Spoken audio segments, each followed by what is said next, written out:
तो सबसे पहले फ्रेंड्स इफ़ क्या चीज़ है, तो इफ़ जो है असल में देखें, अगर मैं बोलता हूँ अगर ऐसा हो, देखिए हमने जो एक्सेल है इसको इंस्ट्रक्शन देनी होती है और इसने उस पर अमल करना होता है। तो यहाँ पे इफ़ का मतलब जो है वो ये है कि अगर ऐसा हो तो ऐसा हो जाए। ठीक है, जैसे कि मैं ये बोलता हूँ कि अगर किसी बच्चे के 33 नंबर से कम हैं तो वो फेल हो जाए, और अगर किसी बच्चे के 33 नंबर से ज़्यादा हैं तो वो पास हो जाए। मतलब अगर बहुत से सब्जेक्ट्स हैं, बहुत से स्टूडेंट्स हैं, तो आपको एक ही फार्मूला अप्लाई करके ये सारी चीज़ को क्लियर कर सकते हैं। ठीक है, तो इसको इफ़ बोलते हैं। ठीक है, चलिए मैं अब आपको फार्मूले की मदद से भी समझाता हूँ। तो यहाँ पे देखें, सबसे पहले अगर आप इफ़ का फार्मूला अप्लाई करना चाहते हैं तो सबसे पहले आपको यहाँ पे क्या लिखना है, आप एक सब्जेक्ट है जैसे, ठीक है, तो जैसे मैं यहाँ पे लिखता हूँ मैथ। ठीक है, सिर्फ एक सब्जेक्ट है और यहाँ पे रिज़ल्ट है। ठीक है, ये रिज़ल्ट हो गया, ये मैथ हो गया। यहाँ पे आपके नंबर हैं 45। ठीक है, और यहाँ पे अब मैं चाहता हूँ कि ये ऑटोमेटिकली आपका रिज़ल्ट शो करे कि आप पास हैं 100 में से 45 लेने के बाद या फेल हैं। तो मैं क्या करूँगा, यहाँ पे क्लिक करूँगा, इज इक्वल टू डालूँगा। ठीक है, उसके बाद इफ़ लिखूँगा। इफ़ जैसे आप लिखते हो तो यहाँ पे आपको इफ़ का फार्मूला नीचे लिखा हुआ मिल जाता है। इस पर आपको डबल क्लिक करना है। उसके बाद देखें, आपको इस टेबल को, आपकी जो नंबर्स हैं, नंबर्स वाला टेबल, इसको सिलेक्ट करना है।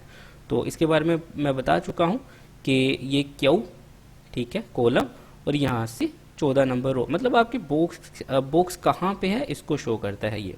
तो इसको सिंपल इसने ले लिया।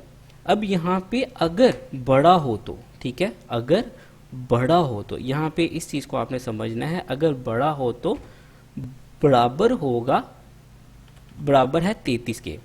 ठीक है, देखिए यहाँ पे एक इंस्ट्रक्शन मैंने एक्सेल को दी है कि अगर ये मैथ का जो मेरा रिजल्ट है वो यहाँ पे शो हो रहा है, अगर 33 से ज़्यादा हो तो, ठीक है, 33 से ज़्यादा हो तो, ठीक है, ये देखिए इस चीज़ को आपने समझना है कि 33 से ज़्यादा हो तो यहाँ पे आपको ये पता है ये इक्वेशन जिस साइड पे होती है वो ज़्यादा उसी को शो करती है। तो ये है कि अगर 33 से ज़्यादा हो तो, ठीक है, तो क्या होगा, तो यहाँ पे ये देखिए वैल्यू के बारे में आपको सब कुछ नीचे लिखा हुआ नज़र आ रहा है। तो यहाँ पे आप कॉमा देंगे तो आपकी नेक्स्ट पे चला गया।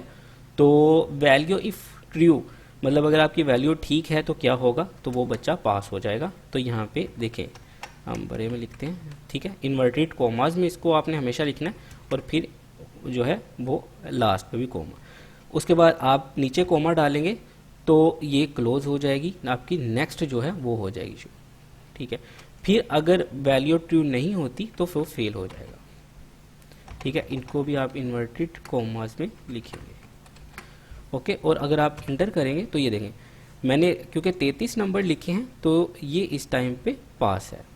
ठीक है, क्योंकि ये 33 नंबर से ज़्यादा है तो ये देखें यहाँ पे इसका रिजल्ट क्या आया, पास। लेकिन अगर मैं यहाँ पे 33 से कम कर देता हूँ तो देखें ये 32 कर देता हूँ,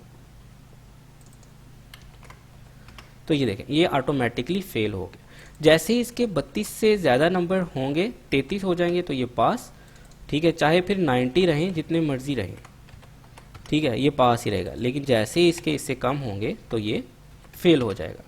ठीक है, ये ऑटोमेटिकली लिखा हुआ आ जाएगा। तो ये इफ फार्मूला है।